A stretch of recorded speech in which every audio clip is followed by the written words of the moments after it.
What's up, Dragon Brood? Today we're gonna play some Golgari Control with one or two oddball cards, but we'll talk about that here in a second. But the first thing I'm gonna ask is, if you haven't, please like this video. But if you hit the subscribe button, that'll help us hit our 10,000 subscribers by February 1st. We are oh so close. I think we're inside of 200 now. So we're gonna cross that finish line sooner with your help.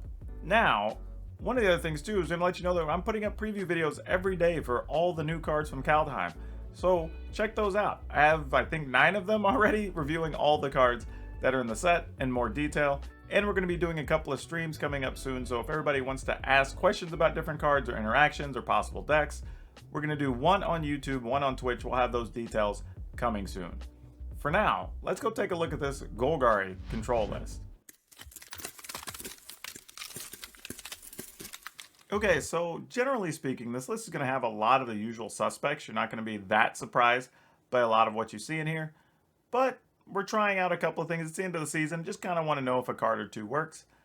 But in general, this is going to be taking into account a lot of things we already expect to see in Standard, and hopefully be able to solve those problems.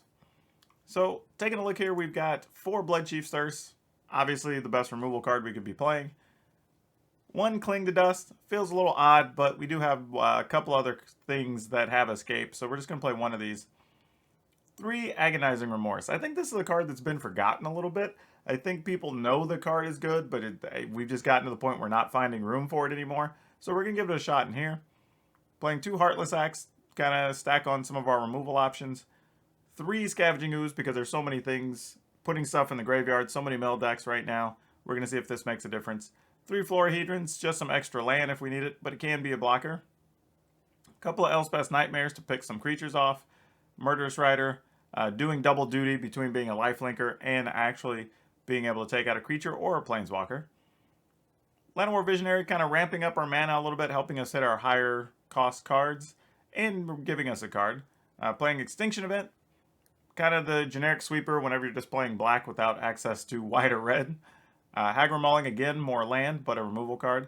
Playing 2 Polakranos Unchained, 2 Elder Gargaroth, 2 Vivian's Monsters Advocate, 2 Garruk Cursed Huntsman, 1 Ugin the Spirit Dragon, and here, okay, here's the random card. We're talking about 1 Steelbane Hydra. Hear me out on this. It is a card that scales up pretty well, right? So if we get on like turn 8, turn 9, like we have like this 6/6 or 8/8 creature. But it can also be played, say, for like 4, and then we spend 3 to get rid of something on the opponent's side of the table. Maybe we're playing against your end, want to get rid of some of the enchantments. Maybe there's a, I don't know, Great Hinge that's annoying us. We want to get rid of that. So I don't know. It's a weird card. We're only playing 1 of, so the odds of us drawing it are pretty low. But, you know, we're going to put it in there and try it. Then we've got an Academ's Awakening, 1 Castle Locthwain, 5 Swamp, 5 Forest, 2 Temple of Malady. Ooh, I almost couldn't say that. 2 Crawling Barrens, 4 Fabled Passage. So lands aren't too surprising. Kind of what we expect to see here. You know, we've got 21 plus an Academ's Awakening is 22. We've got 2 Hagra Maulings, that's 23, 24. Then we've got 3 Florahedrons, brings you up to 27 mana sources. That should be good enough for this deck. But we know how to find out. Let's go play some games in the arena. All right. Get to go first playing against Enrique X1. Yeah, let's keep this. We're going to have to go ahead and play this Tangled Florahedron turn 1. Mostly because we need to be able to make mana for green, and we don't have any other sources. And if we're going to try to cast this Vivian at any point, well, we're going to need to get to a second green along the way. Let's go ahead and play this, kill a Hound. I think we want to save our Heartless Act for something bigger.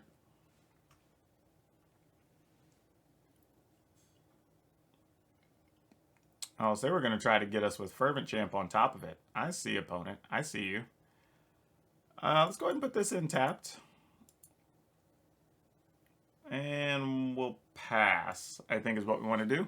Don't want to get too crazy here. No reason to go nuts. We can see what the opponent plays here.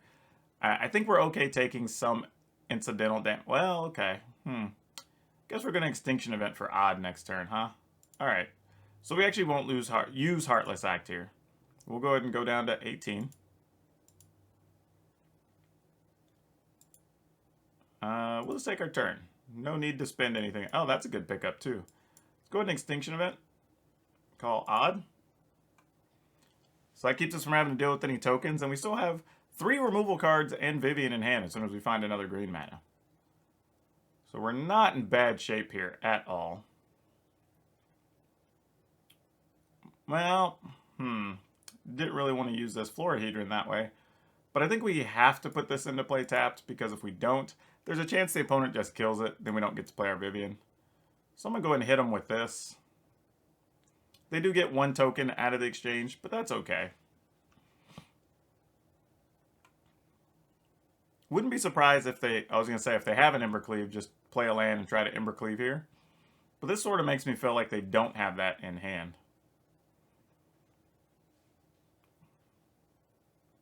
Well, we do get to take that. So they have a Torbran. So if we play Vivian, we do risk not getting much out of it. Does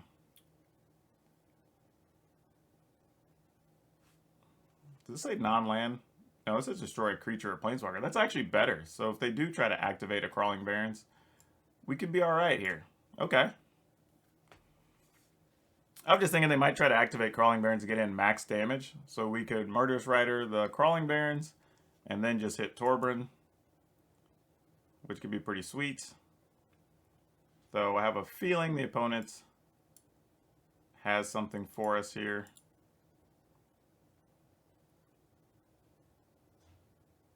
We're going to juice up an Embercleave.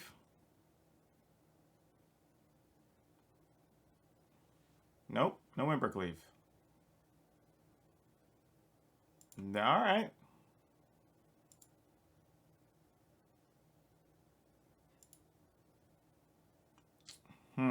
Alright, so now we can turn this into a 2/2 next turn.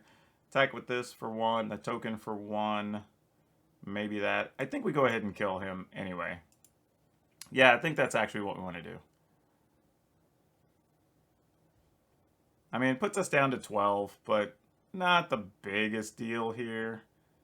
I think we're largely okay.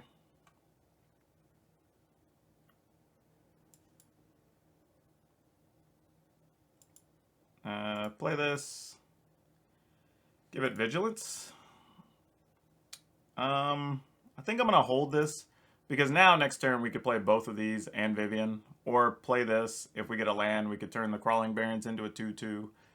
There's a few different things we could do here. Now, if the opponent... Well, yeah, there's nothing you can have here that's going to make us not block.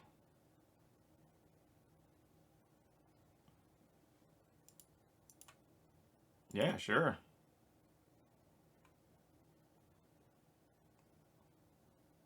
That's cute. Like that, like that. Appreciate the efforts here, deck. Love what we're doing. Would have liked a creature to be on top of the library, not going to lie. Could have done a little extra work to help us out here. Give it Vigilance as well, so we can attack up against these creatures and still block. And I feel like we're in a pretty good spot here. Now, they don't have anything to give this Trample, unless they find some giant pile of mana plus Embercleave. But I don't think that's going to do too much to us here. I mean, because we will just throw multiple... Yeah, this is pretty great for us, honestly. We just lose 1 token and we gain 2 life. Yeah, pretty bad for the opponent here. We're going to crack this just to see if we can find something else on top of our library. But my guess is this is the beginning of another Fable Passage. Great. Vigilance, and we're just going to attack. Pretty sure the opponent has 0 outs here. Especially with us holding this and having an additional creature for next turn. This is pretty rough.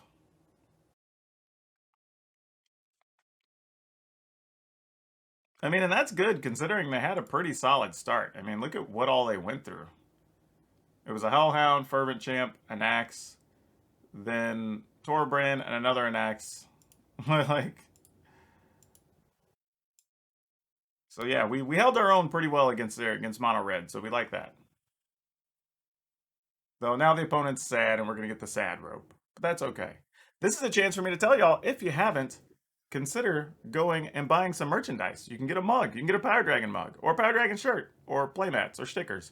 Lots of things. The link's down in the description below if you want to get some merchandise and support me and my endeavors. All right, well, we're just going to sit here and roll with the opponent. But also, let me know in the comments what you're looking forward to try to play in Standard in Kaldheim. I think that could be a pretty sweet conversation. There's a lot coming out, and in the next day or two, we should see the full set list. So, really going to be pushing hard on that deck building real quick. And the opponent does nothing. All right, so we have their last timeout that they're going to use. That's okay. But yeah, this has actually been a version. I think this deck actually gets a couple of tools from Kaldheim. We're talking about as a Seralf, which is the blue-green wolf, or black-green wolf that you could play. There's like one new removal card I think I saw. There's a Planeswalker that might be okay in here. So there's some stuff going on that I think we could try. All right, cool. Then deal all your damage in the turn.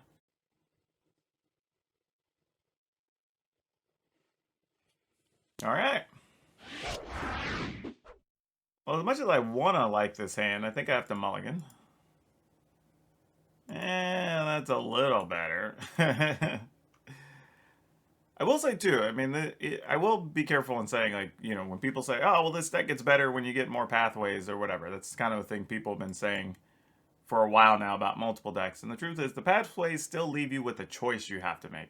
It's not automatic that, because you can't play either or on any turn. You have to choose on the turn you play it. And that really does make a difference. I think people have kind of, I don't know, forgotten that fact, I guess. I'm going to hit the opponent with an Agonizing Remorse. Ooh. Trebuchet, just to deal damage to us each turn. 2 Trebuchets. Huh. Huh. Well, guess I'll get rid of this. Part of me wanted to get Bonecrusher Giant, but I don't know. But yeah, but I will say, I do think the green-black pathway does actually help this deck. We have a couple of things that need like double black. So just being able to get black or green early can really set this deck up on the later turns. You know, here's the downside for this, I will say, is we kind of need this to go off so that we can get rid of that burn spell. So maybe the Murderous Rider lives. Otherwise, this is going to be kind of bad. We're not going to be playing that for a little bit. Yep. We can take 2 and kill the giant next turn. Well, we would take 5, actually. Actually, no, we would take a lot. We would take 7. Because we would take 2 from Murderous Rider, 3 from Aghanim's Awakening, 2 from the giant. That's probably not the plan we're looking for. Okay, this helps a little bit. We will take... Oh, there's a Terror of the Peaks. Good gosh dang. Okay, well, I'm glad we know there's a Terror of the Peaks on deck. The opponent's a good ways away from playing that, though. Alright, so here we'll just take 2, so let's go ahead and do that. There's some Trebuchet action in our future. I don't know what this opponent's deck is. This is just like the weirdest direct damage deck. It's a bunch of stuff that taps for damage, Bonecrusher Giants, and Terror of the Peaks with 1/3s for some, I don't even know reason. Alright, so let's put this in tapped. Let's play this. Go ahead and kill that Trebuchet. So now the opponent, if they have a non-creature spell, they're kind of incentivized to play it instead of putting something else on the table.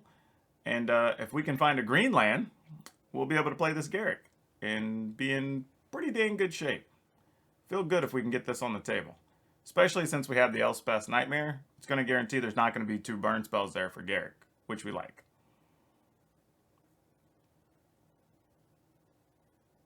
But yeah, need an untapped land. Untap green, preferably. Oh, that's not great. All right, we don't get anything from that.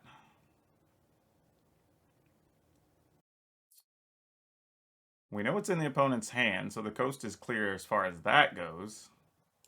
I guess we go ahead and get in there for 2. I mean, with our luck, they'll probably be playing some haste thing. Next turn, I'll just look like an idiot. But, nah, well.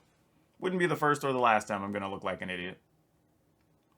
I mean, I kind of look like an idiot right now, but we're not going to talk about that. All right, there we go. Now we're doing some things.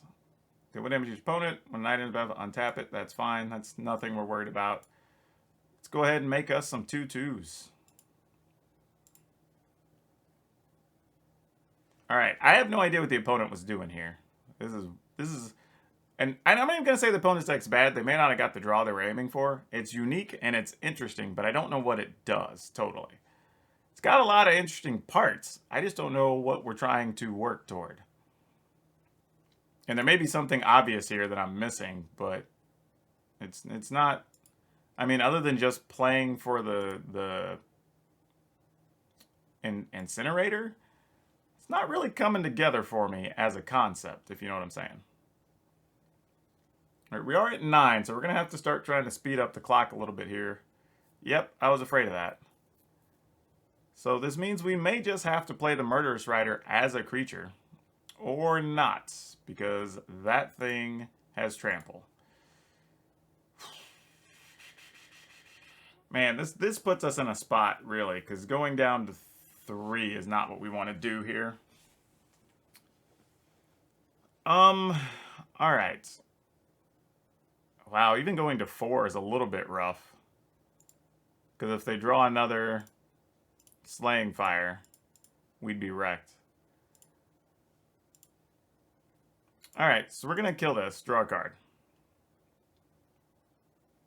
Oh, Scavenging Ooze. We just killed a thing. Welcome to the party, friend. Welcome to the party. Alright, well, we're going to get Scavenging Ooze down. Granted, we did exile a lot of their things, but we do have something we can get, maybe, if we keep life. Let's go ahead and attack.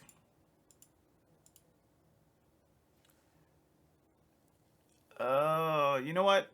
I'm going to go ahead and play this. I'm going to play it. I know they're going to get a terror because they're going to draw the land because I didn't make them discard the terror. But I'm gambling. I could have kept it and just killed the terror and then tried to gain some life from the Scavenging Ooze. Fully aware. Alright, how bad is it? This means they don't have land plus Terror of the Peaks. So we got away with it on this turn. Oh, they did have it. What were they doing? Ah, we were dead anyway. Alright, this is a weird hand, because it's basically all mana, so we're going to keep anyway, though.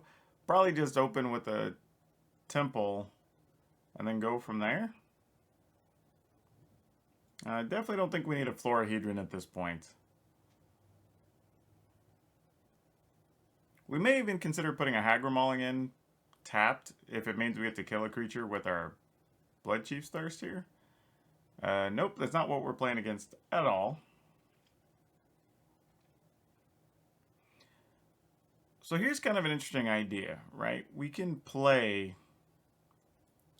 the Florahedron as a creature. See if possibly they play something like, I don't know, the Apparition.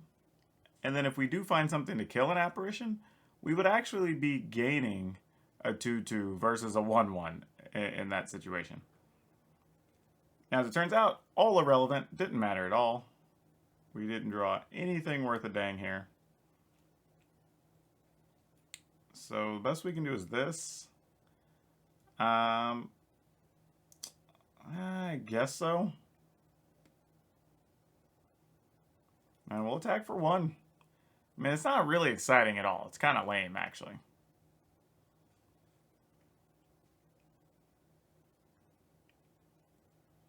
More Midnight Clocks. Been seeing more of this card lately.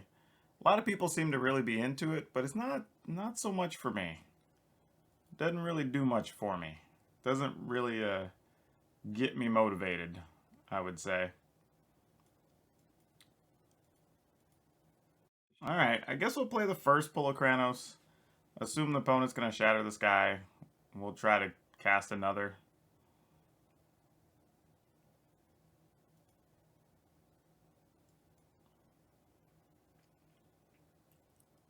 Alright, that resolves. Attacking? Okay. Omen, sounds good.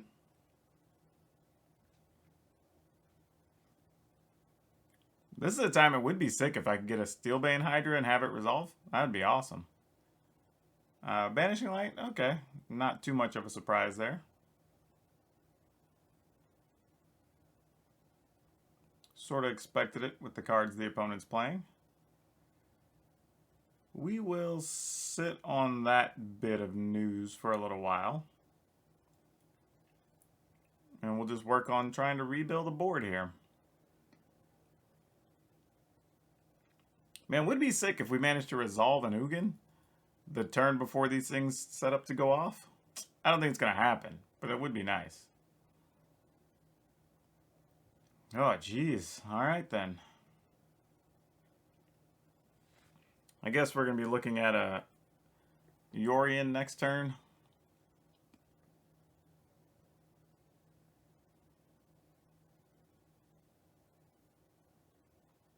All right, they left it on top. Another Banishing Lights. Okay, I guess we're going to do this for a while. All right, those resolve. I was thinking about just attacking with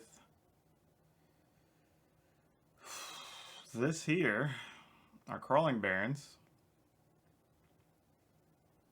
But I feel like this could be a situation where opponent decides to play a Omen of the Sun, so we're just going to pass.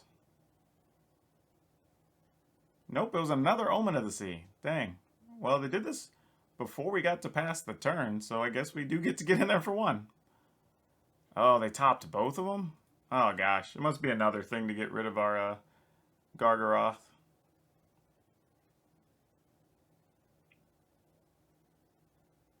You know what? I was hoping they might, like, ECD or something, and then we just get to play Ugin. That would have been sweet. Alright, well... Come on, let's draw an untapped land deck. Let's see if this Ugin gets to go off. That would be super sweet. Alright. I doubt it's going to resolve, but we're going to try. I mean, because what else are we going to do? What? What? Okay.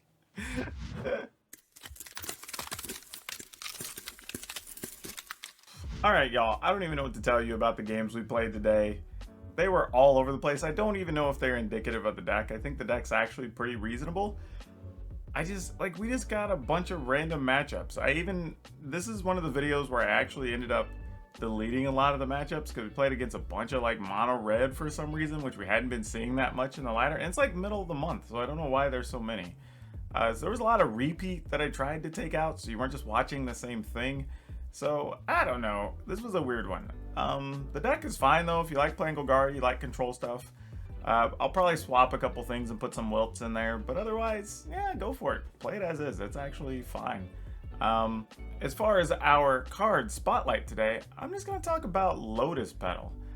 And I know this is kind of like a really inconspicuous card. And people might look at this and go like, why just you sack it and it's 1 mana. But I don't think people understand sometimes with this card, especially if you're a newer Magic player, why 1 mana is such a big deal. Like, being able to get ahead on the turn, it does cost you a card, but think about it this way. Like, what if you were able to mulligan to 6 or mulligan to 5 and start with 1 or 2 extra mana? Like, that's basically what's happening with the Lotus Petal, right? Like, you mulligan to 6, turn 1, you now have 2 mana, you can do some crazy things, especially in older formats where so many of your spells cost 1 and 2 mana anyway. It's It's a really good card, not to mention things that let you get it out of the graveyard. Just one of those things, and it's a card that's always worth a little bit of money, so again, if you see those, go ahead and pick them out of stuff. They're always worth having. Also remember, if you'd like this deck list, or if you want to visit any of my sponsors or buy some merchandise, like the mug I showed you earlier in the video. I don't know if I did or not. I think I had it in hand. I don't remember if I showed it to you or not. But either way, if you'd like to buy a mug, or stickers, or mousepad, or anything else, you can check out the merchandise link in the description below. And remember, if you haven't, please like this video. That helps it get seen by other people, and that helps me out a whole bunch. But you can also help me by clicking the subscribe button, because we're all of less than 200 people away from hitting our 10,000 subscribers by February 1. But that's all I have for you for now. We'll see you next time.